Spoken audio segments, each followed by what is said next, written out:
Good evening and welcome to Daily Red Devil for all of your latest Manchester United transfer news and talk. And as always, we're back with another massive show to bring you all this evening. But before we jump into that, please do smash a like on the video. Please do subscribe to the channel if you are new. We hit 20,000 subscribers yesterday, so big ups to every single one of you who has been here, part of this community since the beginning. If you are new, please do subscribe. Massive show to bring you this evening. We are going to be talking a little bit about the takeover. David Beckham has been interviewed again, has been asked about Qatar, asked about whether he will be involved with the club if Sheikh Jassim takes over, and he's also given a bit of a hint as well as to who the new owner is going to be. We will talk a bit about that. We're also going to be talking a little bit about a player who has exposed the current situation at Manchester United and pretty much thrown Manchester United under the bus by way of the lack of facilities and how badly falling behind they are. We will talk about that in a minute. It is an ex-player, so yeah, we'll jump into that. And we'll also talk about a story that's come out saying that Manchester United had a bid accepted for a Brazilian midfielder. Lots and lots of other stuff to get into on the show this evening. Do get involved in the comment section, get involved in the live chat. Let me know your thoughts on everything we discuss on today's show. Right, so let's start off the show with this story about a player exposing Manchester United. Now, this story is coming out, it's coming out from the player's mouth himself. It's not coming out from anybody. The player is Charlie Savage, obviously the son of Robbie Savage. Played a couple of games for Manchester United, didn't he? And in the summer, Manchester United sold him to Reading, who were obviously in the Championship. The Reading are a Championship side. It was the team that Paul Ince was managing for a while. I don't think he's the manager anymore. Let me double check.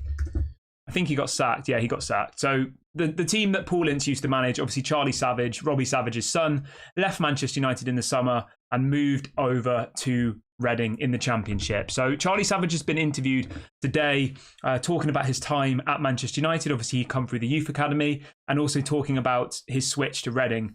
And in this interview, he said that Manchester United's training ground is on par with Reading.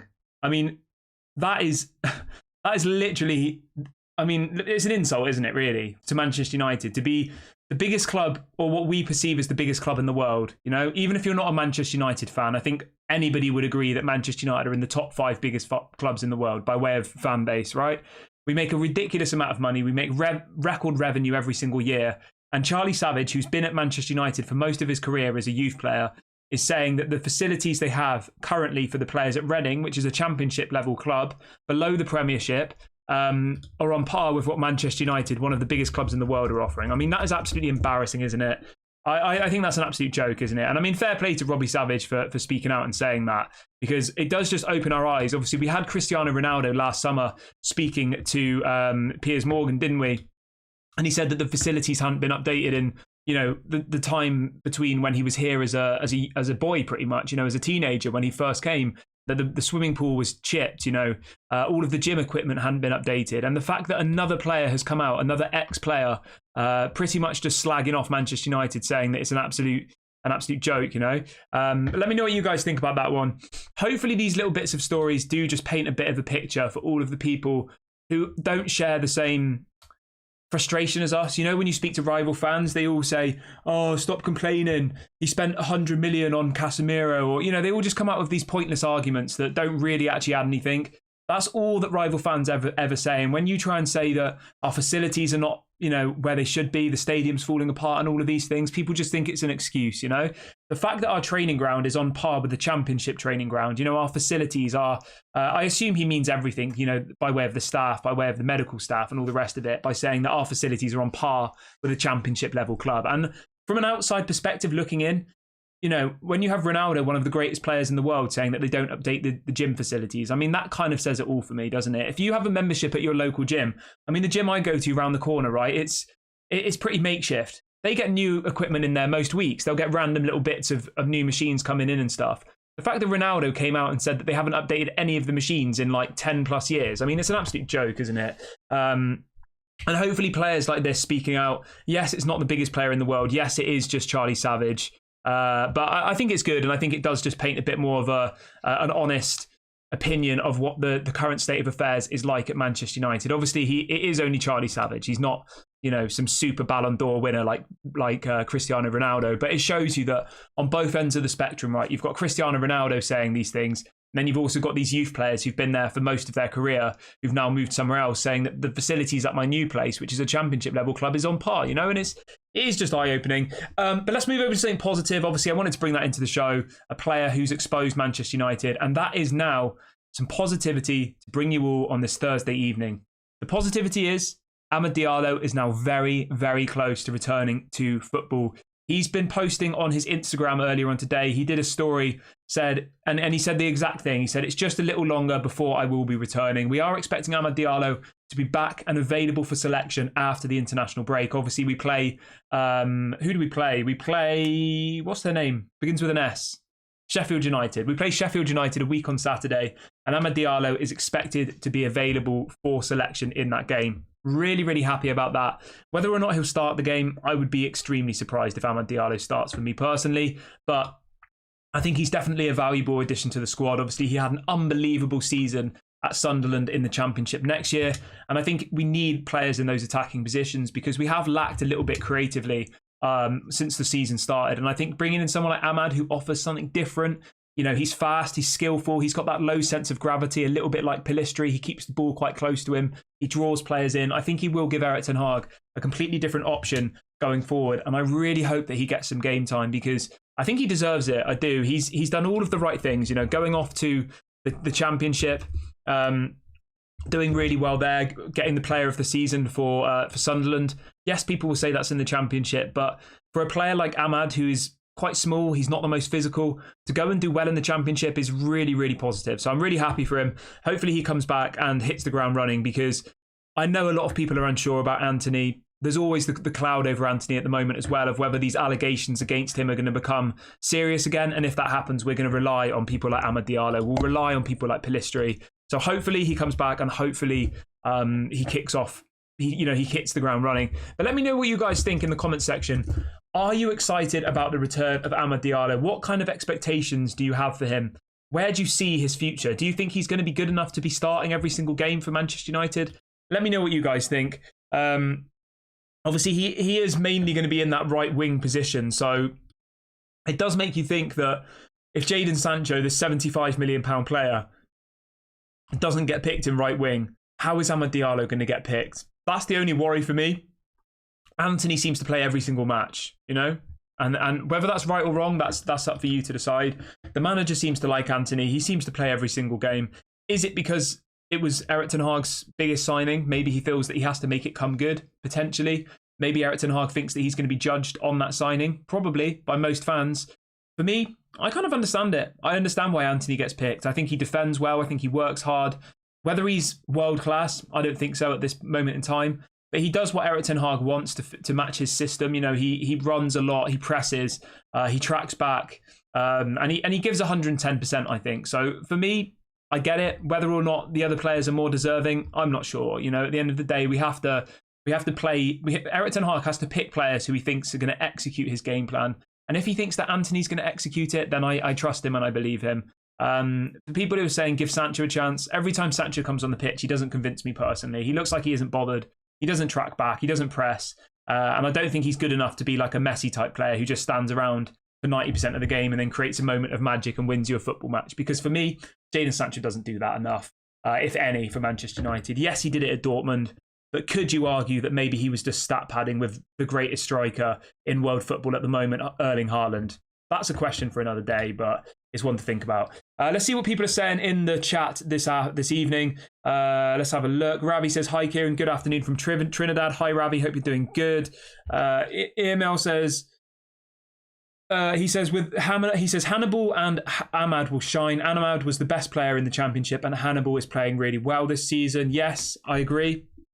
I think both of them should get game time. Joshua says Reguilon and Amra and Varane are available. Yep, so those two are both going to be back. We were going to touch on that in a minute. So injury-wise, as I just said, Amad Diallo expected to be back after the international break. Reguilon will also be back. Raphael Varane will be back. Kobe Mainoo, there's a bit of a question mark over. He was supposed to play in a behind closed door friendly against Barnsley yesterday, but he didn't. He wasn't able to do it. So hopefully at least we have Reguilon, Varane, and Amad Diallo back. That would be a big, big positive. So let's keep our fingers and toes crossed that we have those three back because it looks like it probably will be Maguire, and Rafael Varane. That's what I would say. Let's see what else we've got. Zachary says Anthony is too predictable. They know how to stop him now. He's got to be unpredictable. I prefer Pellistri. He works well with Dalot. Yeah, I do agree with you. Anthony is got one thing. He runs, he cuts in on his left foot, and he shoots. That's all he ever does. He doesn't cross the ball. He doesn't seem to know how to use his right foot. And I do agree. Anthony needs to add some more elements to his game, because at the moment it is very predictable and it's very easy for people to defend against. So yeah, I completely agree with you there.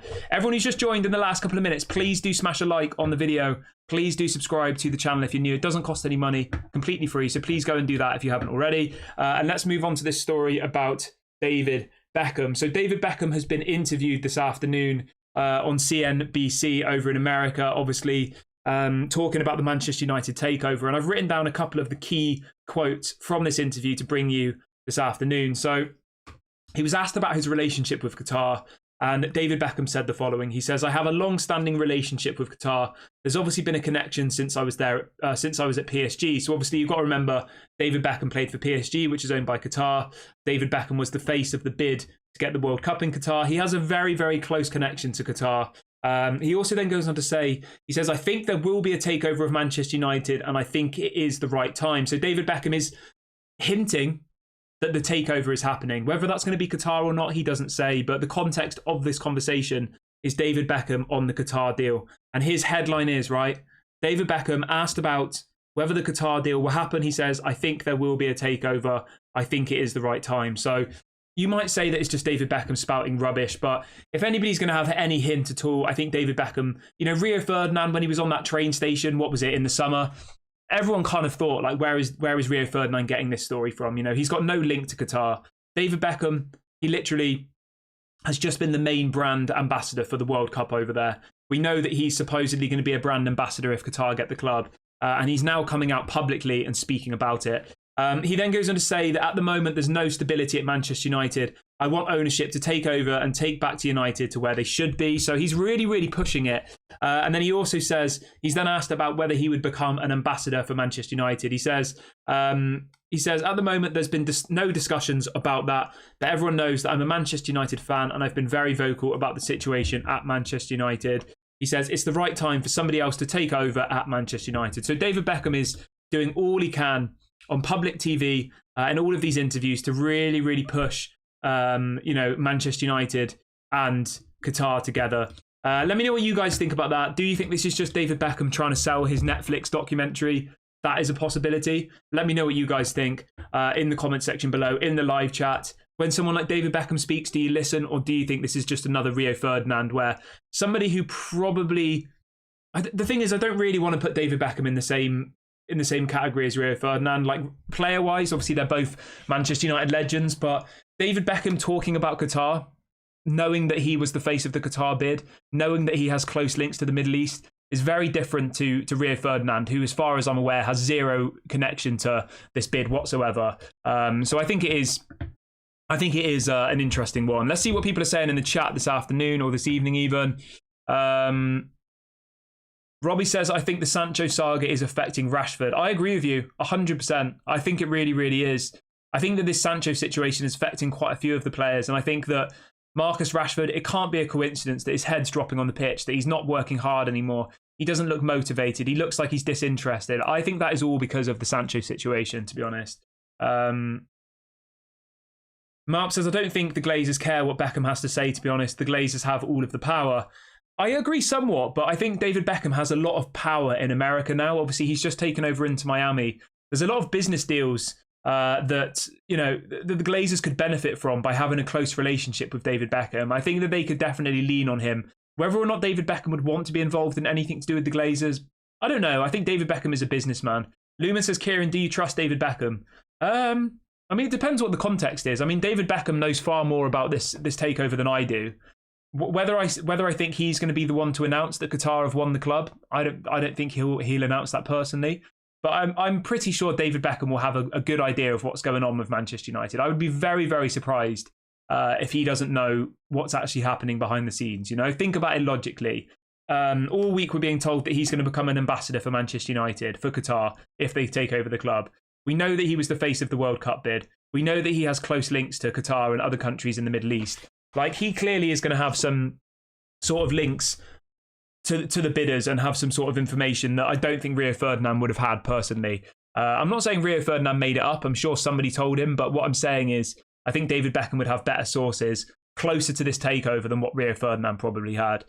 Scott says, I think David Beckham would be a great spokesman for Manchester United. Honestly, if David Beckham was like our spokesperson, I would absolutely love it. I would. I love David Beckham. I think he's he was a quality player, one of my favourite players at Manchester United, and I would love for him to be associated with Manchester United again. He's a boyhood Manchester United fan, as we all know. Obviously, his family, have supported Manchester United all of their lives as well. And I think it's important to have people in the club that do have the Manchester United DNA, and you know that David Beckham does. I'm not as fussed about maybe people like Gary Neville and stuff. I think, I don't know. What else we got? Giles says Glazers care not for Beckham at all. If Qatar does not bid 6 million, they're not going to get the club. It's that simple. I hear you. I get it. Like, I know that at the end of the day, money is everything. I know that money rules football now, and that's what people mostly want. But yeah, we'll have to wait and see. You have some of these people on Twitter saying that the takeover's already happened. I don't believe it's that far forward. I've said this to you before, right? I think that in the next kind of 1 to 2 weeks, maybe 3 weeks, we'll get a story coming out saying that a bid has been chosen. But I think it could drag on for another 6 months, to be honest. I think that the Glazers will choose a bidder and then try and squeeze more money out of them, just like what happened with the Newcastle takeover of Saudi. They announced that Saudi were going to take over the club, and it took ages for them to actually get the keys to the kingdom. Ravi says, Kieran, what was the banging on the door yesterday? Just curious. I don't know. It was very weird. There was literally someone banging on the door at about 4 different instances, really, really aggressively. The dogs were going crazy. I went downstairs and there was no one there. So who knows? Maybe it was the Glazers. Who knows? I don't know who it was. Malp says the Glazers have the power and will ultimately make the decision when they're ready. Yeah. Robbie says makes sense for the takeover now because it takes 8 weeks for handover and then that leads to January transfer window. I mean, yeah, it makes sense as a Manchester United fan. But yeah, we'll have to wait and see what happens,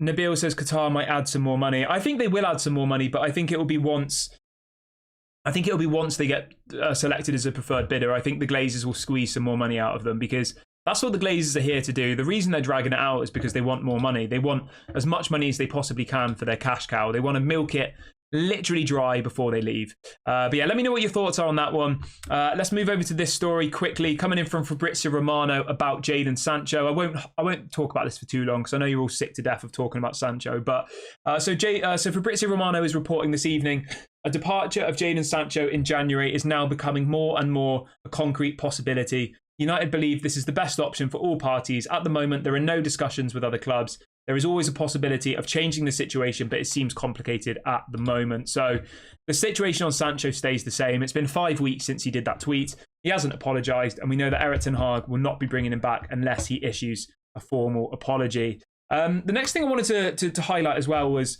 I wanted to go through Amrabat has been doing an interview, his first one since joining Manchester United, a full-length interview with MUTV. And I wanted to run through some of the quotes just about the kind of character that Amrabat is, why he came to Manchester United. And I also just wanted to open this section of the show up to the community to get you guys' opinions on how Amrabat has been so far, whether or not you've made up a verdict on him yet. I haven't completely, but I want you guys to let me know in the live chat now. What do you think of Amrabat so far? Let me know. I know he's only played one game in his actual position, and that was against Brentford. All of the other matches he played at left back, which is not his, preferred position. And let me know in the comment section in the live chat, how do you rate Amrabat's time at Manchester United so far? And let's go through some of the things that Amrabat has had to say. So talking about Manchester United, Amrabat says, it was an easy decision. I knew for a long time that United were interested. For me, it was clear that the only place I wanted to play was here. I had to be very patient. So I think we can see that on the pitch for sure. We can see that Amrabat is giving 110% every time he plays for Manchester United. He walked into that left back position and he owned it. He looked good. I don't think he was very good going forward at a left back, but I think he defended incredibly well in the games where he played left back. In the midfield against Brentford, I think he was good. I wouldn't say I was completely blown away, but in fairness, he didn't really have to do much. Brentford were parking the bus. They were playing a low block. It wasn't really the game where we could actually judge Amrabat's midfield capabilities for me. I think he played some good passes. I think he kept the ball well. But yeah, at the moment, I'm happy with him. Whether or not I think we should keep him in the summer, I think it's a little bit too soon to say. I don't think, from what I've seen so far, I'm not like we have to sign Amrabat personally. I think that if we did get Qatar, if we got new owners, I do genuinely think there's better people available in world football than Amrabat, personally. Obviously, I think, how much have we paid? I think we paid 9 million euros up front, and to keep him, we've got to pay another 20 million euros. So I'm not 100% decided yet, but let me know what you guys think. Do you think Amrabat deserves to stay at the end of the season? Have you not decided yet? Let me know what your thoughts are. Fred says, I think he's been average. Cobra says Amrabat has done very well. Lumen says Amrabat needs to do his talking on the pitch. I can't say my words. JGA says he's not been great so far, but does what he is told to. He needs some more games. I would agree with that. I think he does what he's expected. I don't think he does much more than that.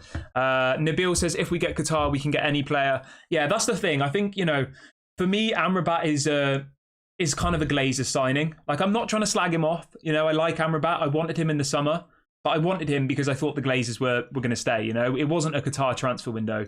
If we have the type of money that, a PSG or a Newcastle have with Middle Eastern owners, I think you can get someone better than Amrabat. I think he's maybe okay as a bench warmer. I'm not, by any means, I'm not slagging him off. I just don't know if he's of the level of maybe what a Qatar budget would be. If you're getting Qatar, you're looking at people like, you'd hope to be looking at people like Victor Osimhen, Frankie de Jong, Antonio Silva. I can't think of any other names off the top of my head, but you're looking at some of the best players in world football. That's the goal, isn't it? If you bring in Qatar. If you have Sir Jim Ratcliffe, Amrabat is perfect. I love Amrabat in Sir Jim Ratcliffe's kind of setup or in a Glazer setup. Somebody says, what do you think about Jude Bellingham's brother coming to Manchester United in the summer? I'm not sure, mate. I don't think any youth player at the moment is going to want to come to Manchester United. I don't think so. I don't think it's a very good place to come. You see Sancho coming here, his career's been ruined. You see people like Ahmad come here, Pellistri come here. All of these people with very high expectations coming to Manchester United, and it doesn't really seem to develop their career any better. They just kind of seem to stagnate. So at the moment, if I'm a youth player, I'm definitely not coming to Manchester United. So I have no idea I don't know where this link to Jude Bellingham's brothers come from. But I'll say this now as a Manchester United fan. If I'm Jude Bellingham's brother, I would not come to Manchester United. Definitely not. It's something that needs to be improved under new owners. We need to improve our scouting department. We need to improve our player developing, improve our facilities, and actually start turning and being a club, right, that all of these young players want to come to. All of these promising, exciting players say, I want to go to Manchester United. I can see a clear pathway to becoming the best player in the world. And I don't think that Manchester United is that place at the moment. Right, let's move over to this story about the Brazilian midfielder. Now, this is coming out from 2 or 3 different journalists in Brazil this afternoon, and they're reporting that Manchester United had an official £8 million bid accepted for Palmeiras midfielder Gabriel Menino in the summer. It goes on to say that the deal did, however, collapse as United ended up switching their focus to other areas of the pitch and left Menino's signing aside. It says Gabriel Menino was recommended by Manchester United's analysis department this summer and was seen as a perfect element for Erik ten Hag's side, but unfortunately the deal collapsed. Now, I know we are exploring the Brazilian market at the moment. We are trying to bring in, a player from that neck of the woods before they become, an Anthony or a Casemiro and cost us 50, 60, 70 million pounds. Now, this Gabriel Menino guy, he looks very, very good. 23 years of age, central midfielder. He's already in the Brazil national team. He hasn't been captained yet, though. He was in the under-23s and the under-20s, and he did play a couple of games for Brazil back in 2021. And I think he did just get called up for the latest run of fixtures. He's someone who's definitely an exciting name for the future. Whether Manchester United will go back in for him, I'm not too sure. But yeah, let me know what you guys think about that one. If anybody's heard anything about him, do let me know what you guys have to say. Billy says, I feel it in my bones that Qatar are coming and it will give the club and supporters the lift we so badly deserve. I hope so, mate. I do. Richie says, Qatar, PSG squandered money. What a great example of a poorly run club held to ransom by Mbappe. Yeah. But then would you say the same about Newcastle? You know, like you're pigeonholing owners from the Middle East, really, aren't you? Newcastle have come in with the Saudi owners. They've gone from relegation to Champions League football. Like when you look at it like that, yeah, I think it's a bit too easy to say, oh well, the PSG project hasn't worked. That means it won't work if they come to Manchester United. Well, it worked when Abu Dhabi went to Man City. It's worked when Newcastle have got Saudi owners. So you know what I mean? It's like I don't really get that example, to be honest. And I think it's a little bit silly to say somebody with money is not going to work because another club that got money didn't work. You know, and all fairness, right? PSG win the league pretty much every season, don't they?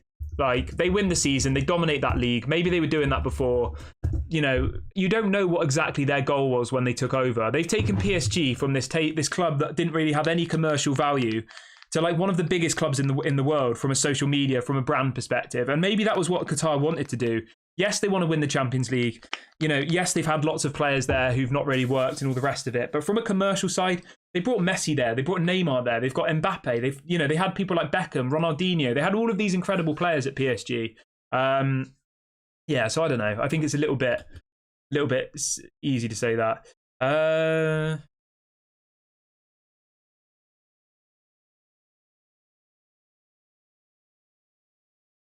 Somebody says, if we were going to buy Frimpong, would you rather see Bissaka or Dalot get sold? I would definitely rather keep Aaron Wan-Bissaka personally. I think Dalot's okay. I think Wan-Bissaka is one of the best 1v1 defenders in world football in the right back position, if not the best. I think he's unbelievable defensively, Aaron Wan-Bissaka. A little bit questionable going forward, but the thing with Dalot, I don't really think he's that great at either. I think he's an okay defender, and I think he's an okay going forward. So for me, if it was an option between getting rid of one of them, I would definitely get rid of Dalot if it meant we could get Frimpong. But let me know what you guys think in that question, and thank you for the question. Right, let's see what else we've got planned for the show. We've only got 3 minutes left of the video, guys, so please do smash a like on the video, and please do subscribe if you haven't already. Just a quick one. Fabrizio Romano has confirmed that Manchester United intend to activate Aaron Wan-Bissaka's contract extension and begin discussions with his agent for also a new contract. So we're going to give him his 1-year extension and then also offer him a new deal for kind of 2024 and onwards, which I think is the correct decision. I think he's a solid player, 25 years of age, still has a lot to give. And I think once he comes back from injury, he'll be a massive, massive boost for Manchester United. Right, I'm going to wrap the video up here, guys. Thank you so much to everyone who has joined me on the show this evening. Please do make sure to smash a like before you leave, and please do subscribe to the channel if you are new. Obviously, we hit 20k subscribers yesterday, so the next target is 21k. Let's see how quickly we can do that. Please do subscribe. Please smash a like on the video, and I'll speak to you all later.